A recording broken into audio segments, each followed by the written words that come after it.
Najaf میں بہرحال میرا کہنا نہیں، دوسروں کا یہ تجزیہ تھا کہ نجف میں آغا صاحب کی آمد سے کم از کم جو کام آپ کا سال کا تھا ہم سمجھتے ہیں 10 سال کا کام آپ نے کرا۔ آغا صاحب کے وجود کی برکت تھی کہ ان کے آنے سے ہمارا جو کام سال کا ہونا چاہیے تھا وہ 10 سال کا تھی۔ کہ ذاتی ہمارا ایمان ہے، زیارت کا ایمان ہے، ذاتی ایمان سے ہمارے زیارت کے ایمان سے آ رہے ہیں، زیارت کریں گے اپنے حساب سے وہاں پہ رہیں گے اور پھر زیارت کر کے چلے آئیں گے۔ بہرحال اس کے باوجود میں سمجھتا ہوں جس کو پتا چلا وہ اس تجسس میں تھا اور ہم سے پوچھ رہا تھا بتائے کیا پروگرام بنا، کب آ رہے ہیں، کب پہنچ رہے ہیں۔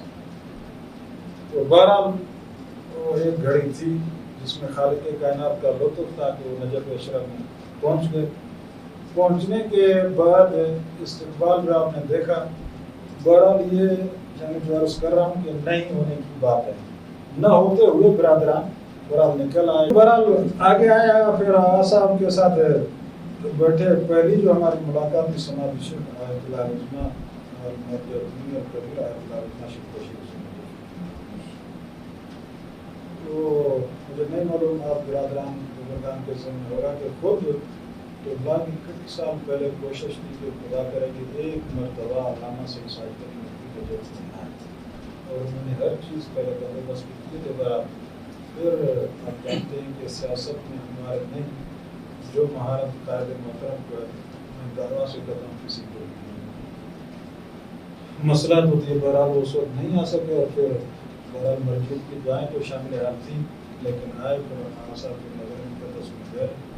تو اس وقت جو استقبال تھا وہ بہرحال دیکھنے کا تھا۔ جب بھی مرجع کبیر سے کوئی نہیں آتا بہرحال درمیان میں کر کے آتا فاصلہ، اور یہ فاصلہ کب ہٹتا ہے جب آغا صاحب سے کوئی مرجع ملے۔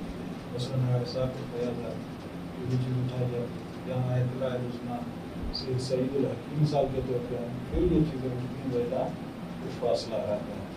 تو ہم نے بہرحال اس فاصلے کو ختم ہوتے ہوئے یہاں مراجع کرام کی صورت میں دیکھا، یہاں قائد محترم کی صورت میں اس وقت یہ فاصلہ نہیں تھا۔ آغا صاحب کو اپنے ساتھ بٹھایا، پھر درمیان میں بہرحال ہم تھے تو دونوں بزرگوں کا شکریہ بھی ادا کیا، اور دعائیں پہلے بھی سماعت شیخ کی تھی، اور اس وقت یعنی 100% آپ کہیے یا 1000% جو بھی آپ جملہ کر سکتے ہیں کہیں تاکید کے لیے مجھے کہ سماعت شیخ کی جتنی یعنی کیا عرض کر لوں حمایت اور ہمہ جتنی پیش کر دی، بلکہ دعائیہ جملے جن کا مفہوم یہ تھا کہ جتنی آپ کی زحمات ہیں، جتنی آپ کی محنتیں ہیں، جتنی آپ کی کاوشیں ہیں، میری دعا یہ کہ تمام ان کاوشوں کے ساتھ انشاءاللہ آپ اپنی جدہ گرامی قدر جناب زہرا سلام اللہ علیہ کے سامنے انشاءاللہ انہی کے ساتھ بات میں نے یہ اطمینان تھا کہ آپ کی محنت قبول ہے، آپ کی زحمت قبول ہے، آپ کی کاوش قبول ہے، آپ کا جو بھی قدم جس عنوان سے اٹھا رہے ہیں وہ صحیح سمت کی طرف ہے، اور ہماری تائید آپ کے ساتھ ہے۔ قائد محترم نے بہرحال چاہے سماعت شیخ ہو یا دوسرے مراجع ہوں، ان کا عنوان جو اپنی رپورٹ دے رہے تھے جو میں آپ کو عرض کر رہا ہوں اور آپ سنتے بھی ہیں۔ بہرحال اولا تو ایک میں جملہ عرض کرتا ہوں، مراجع کرام کی طرف سے کیا جملہ عرض کرتا ہوں کہ مراجع کرام نے جتنا کچھ آغا صاحب کو کہا اور جو باتیں فرمائیں کہ پاکستان میں ان کی ضرورت ہے، تو یہ کہہ سکتا ہوں کہ جتنی باتیں تھی وہاں تو آغا صاحب نے بھی نہیں کہا، ہم نے بھی نہیں کہا، لیکن میں نہیں سمجھتا ہوں کہ قائد صاحب نے کوئی چیز انجام دی۔ بہت مرتبہ ہوتا ہے کہ فلاں چیز کے لیے آغا صاحب قدم کیوں نہیں اٹھاتے، فلاں کے لیے قدم کیوں نہیں اٹھاتے، وہ کام کیوں نہیں کرتے۔ تو ایک مرتبہ سے شہنشاہ سے نقوی کا بھی یہی مان تھا کہ جی ہم تو بہت مرتبہ سوچ رہے ہوتے ہیں لیکن وہ کام آغا صاحب کر چکے ہوتے ہیں۔ تو جتنی ان کی فرمائشات تھی بہرحال قائد محترم نے ان کو عملی یعنی جامہ پہنایا ہوا ہے اور پہلے ہی انجام دیا ہوا ہے۔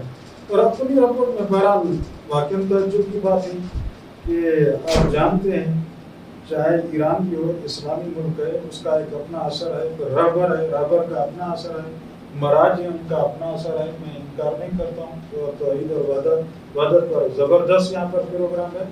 بہرحال پاکستان کے حالات میں جو قائد صاحب کا قدم ہے بہرحال وہ قابل تعریف ہے۔ جو ان لوگوں کو اکٹھے کرنا، ایسے لوگوں کو ساتھ ملانا، ان کے درمیان اپنے وجود کو منوانا، اپنے مذہب کے تقدس کو منوانا، اپنے مذہب کو علمی ایمان سے منوانا، یعنی ہر جد جو خوبیاں آپ کے ذہن میں آ سکتی ہے منوانا، یہ قائد محبوب کا کام ہے، کسی اور کا کام نہیں ہے۔ تو یہ ایمانات بہرحال، اور اس کے علاوہ اتحاد و وحدت اور پھر مرجعیت کا ایمان تھا جو اعصاب کا ایمان ہے۔ اعصاب نے بہرحال مذہبیت بھی آپ نے بھی سنا ہوگا، ایک مرجع کے سامنے اعصاب نے فرمایا کہ جی اس وقت ایک وقت تھا کہ تکفیر ایک گروہ تھا، جس طرح ان کا یہ تکفیر فرما رہے تھے، یہ میں نے پہلی مرتبہ جملہ کہا تھا کہ وہ لوگ تکفیر یعنی دوسروں کو کافر بنانے والے، کفر ساز فیکٹریاں جنہوں نے کھولی ہوئی ہیں۔ تو بہرحال ایک مرتبہ تھا کہ وہ کافر کافر کے نعرے لگاتے تھے، راستہ نے فرمایا کہ میں نے کھل کے ان کا مقابلہ کیا۔ وہ پارلیمنٹ تک پہنچے ہوئے تھے قانونی حساب سے، لیکن ہم نے کسی طرح سے پارلیمنٹ میں کسی کے ایمان سے، کسی کے طور سے ہم وہاں بھی پہنچے، اور وہ چاہ رہے تھے کہ ہم کو اقلیت ثابت کر کے پھر درجہ 2 کا شہری قرار دلوائیں، لیکن آصف فرما رہے تھے کہ یہ ہمارا ہی وجود تھا کہ ہم نے ان کے ساتھ مقابلہ کیا، اور بہرحال ان کو ہم نے ناکام کیا اور کامیاب نہ ہو سکے۔ تو یہ فرما رہے تھے ایک مرحلہ تھا، میں نے مقابلہ کیا اور خدا نے مجھے کامیابی دی۔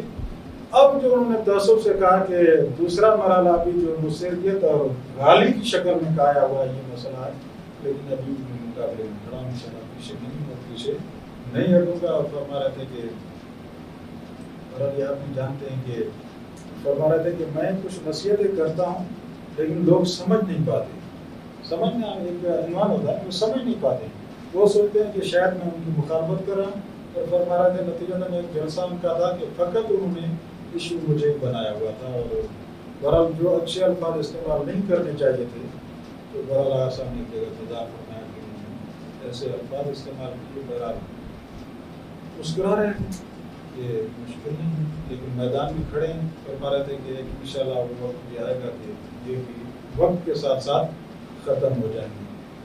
میں تو علنی کہتا ہوں، ابھی بھی آپ کے سامنے کہہ رہا ہوں، اور میں نے وہاں نجف میں بھی بہرحال جلسے میں نے بابا کے دور کا تھا، ابھی بھی کہہ رہا ہوں، اس وقت پاکستان میں اگر سیرہ معصومین کی جھلک کسی میں دیکھنا ہو وہ ہمارے قائد محترم ہیں۔ اگر قیام کا وقت ہے قیام کیا ہے، سلو کا وقت ہے سلو کیا ہے، سجدوں کا ٹائم ہے اس کے سجدے آپ کو نظر آئیں گے۔ علمی میدان میں امام باقر اور امام صادق علیہ السلام کے خط کو مد نظر رکھیں، آیا انہوں نے علماء پیدا نہیں کیے؟ محی الدین قادری قبلہ کس کے شاگرد ہیں؟ جائیں جنہوں نے آج کئی مدرسے کے پتہ نہیں کس طرح کے خطوط اور کام کریں، کس کے شاگرد ہیں؟ اس وقت نجف میں آپ دیکھ لیجیے مسئلہ شاگردوں کے شاگرد ہیں آسان، ایک علمی ایمان ہے۔ ہاں کہاں بہرحال اشداء الکفار کو مد نظر رکھتے ہوئے اسرائیل اور امریکہ پر انہوں نے للکارا بھی ہے، غصہ بھی دکھایا ہے۔ کہا امام کاظم علیہ السلام کی سیرت کو مد نظر رکھتے ہوئے بہرحال غصے کو پی بھی لیا ہے۔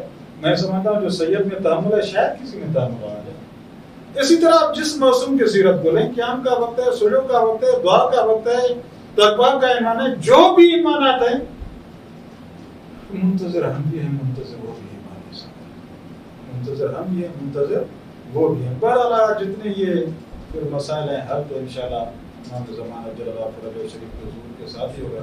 بہرحال خالق کائنات سے دعا کرتا ہوں کہ خالق کائنات ہمیں صحیح خط کو سمجھنے اور اس پر چلنے کی توفیق عنایت فرمائے۔